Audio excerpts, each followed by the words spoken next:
hari akandi kantu mugabo nari nshaka kuvuga hari ntahe mama wacu yasenze Imana y'icubahiro nyuma yaho je nakize ndi muzima nkomeye hariho umwana wo mu muryango yagwaye amaze kugwara aragwara cyane aramara igihe kinini agwaye aragwara gushika abaganga bumva yama kwa muganga bamutera amaserumu bakagenda kwa muganga agakomera hanyuma bukeye bagasubizayo bikanka rero je bahava barambwira ati umwana aragwaye ati twe twavuje ariko vyanse mu nyuma rero niho haboneka umuntu ariko arasenga ari umuntu nabwiye nitwe tafise umwana agwaye umusengere acara aravuga ati hariho umukozi w'Imana muri kumwe ngaho ati umwana naze amusengere kuvyukuri uwo mwana yari yapfuye n'ukuri ni imisi y'inyongera gusa Imana yamwongeye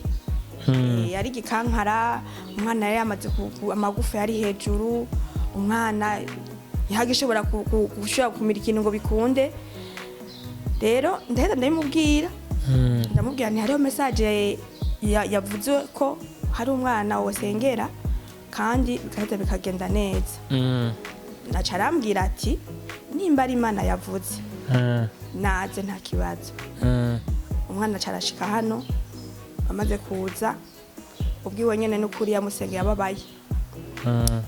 ababaye ariko ararira kuko byari biteye ubwoba umwana yari yapfuye cari gikankara kweri cari gikankara umwana yari amagufa uruti rw'umugongo rw'inyuma rwari rwamaze kuduga Yesu nashimwe amen ariko arasenga amaze gusenga acaragenda agiye acarambwira ati umwana ku masaha yo kumugoroba aza kugira vomisema uze kumureka ati kandi aza kugira na diare uze kumureka yarazana ibintu vyirabura bimeze nk'amakara nivyo yazana uwo mwana acasengera amazi acambwira ati amazi acishamo udufite twayerayo ati amazi rero uze kugumuyamuha aze kuyanywa ashaka kunywa amazi ucuza kuyamuha Yesu nashimwe ariko abadayimoni baramenya ko hari umuntu yasenze harageze igihe aranka kunywa ayo mazi uwo mwana aravuga ngo ayo mazi yo mu gakinjo ngo je ntayonywa umusure kuyama Yesu nashimwe ngo ayo mazi jewe ngo umusure kuyama nino tuguha yahe none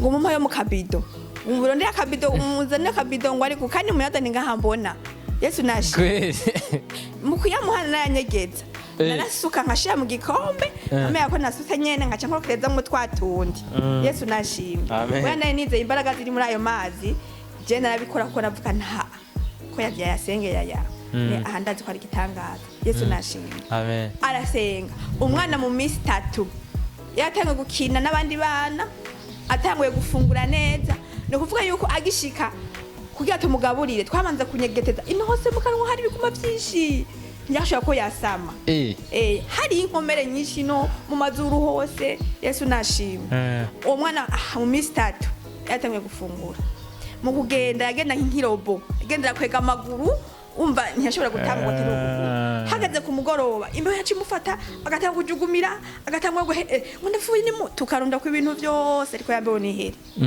ariko uwo mwana mu minsi 3 yarakize abantu bose bamubonye ahantu agenda mucana bamubona nubu ntibemeye ko ari we umwana Imana ishamwambika isura nziza Imana ishamuha fresher Imana ishamuha umubiri wiwe mwiza kandi ndashima Imana cyane kuva ico gihe amusengera ntiyasubiye kandi ntasubira kandi kugwara nukuri Imana yaramugiriye neza Imana iramuha imbaraga Imana iramugwanirira Imana iramwambika inkomezi Yesu nashima nukuri numukozi w'Imana jewe nemera abatamwemera jewe turi kumwe Imana imuhezagire cyane kandi mwongera amavuta ibandanye muvugutira kugira ngo n'abatari jewe n'abandi bantu abandanye agira iki abasengera kandi ibiganza by'Imana yarabihezagiye ibandanye bihezagira Yesu nashimwe ashimwe cyane mbaho umwana arakize abaye muzima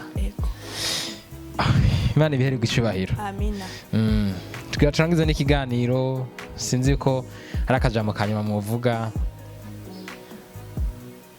kuba dukurikiranye canke nk'ubutumwa mwubwira abadukurikiranye kugira ku vyagushikiye ku bitangaza vyakorese ubona nk'ico wovuga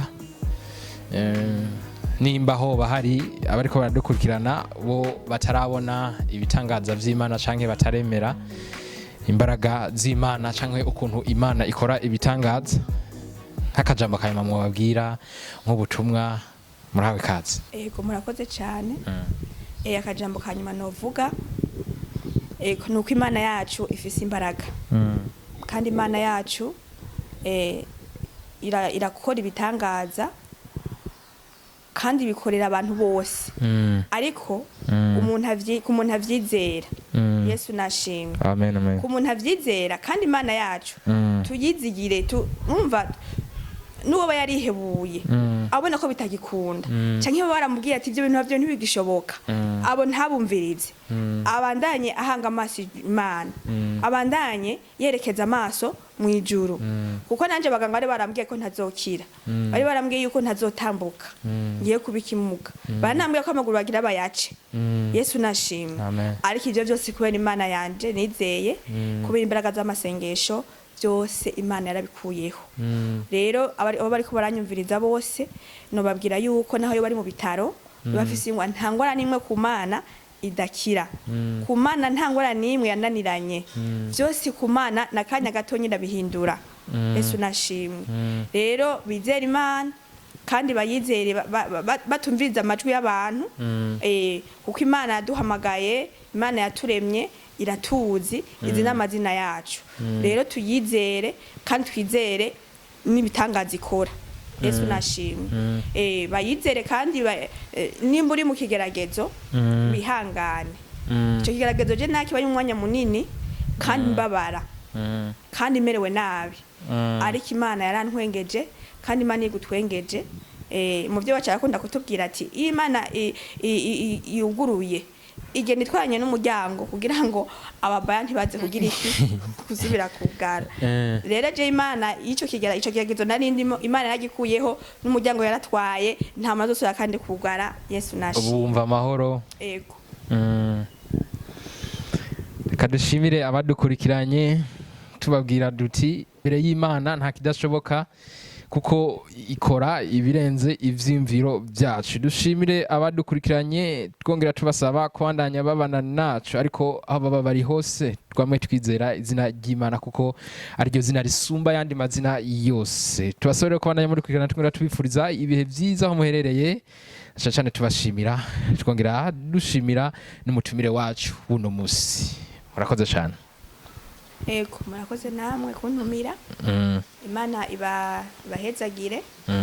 Ego muri ibi bihe turimo ayiga yagabanije ibiciro kubipfuza kwamamaza ivyabo, uri umudandaza cyangwa ukora akazi kariko kose, kaze muri IgaNews ibafashe gushitsa kure ibyifuzo byanyu, menyekanisha ibyo mukora biciye mu manjwi kumwe n'amasanamu meza atahandi zo bisanga uretse muri IgaNews. Mbiga wowe ufise icubaza, twandikire cyangwa uduhamagare kuri 6718175. turaboneka no kuri Facebook, Instagram, YouTube ndetse n'izindi mbuga mu kwandika IgaNews. Ntucikwe n'amahirwe, IgaNews gituma ibintu byanyu bimenyekana isi yose.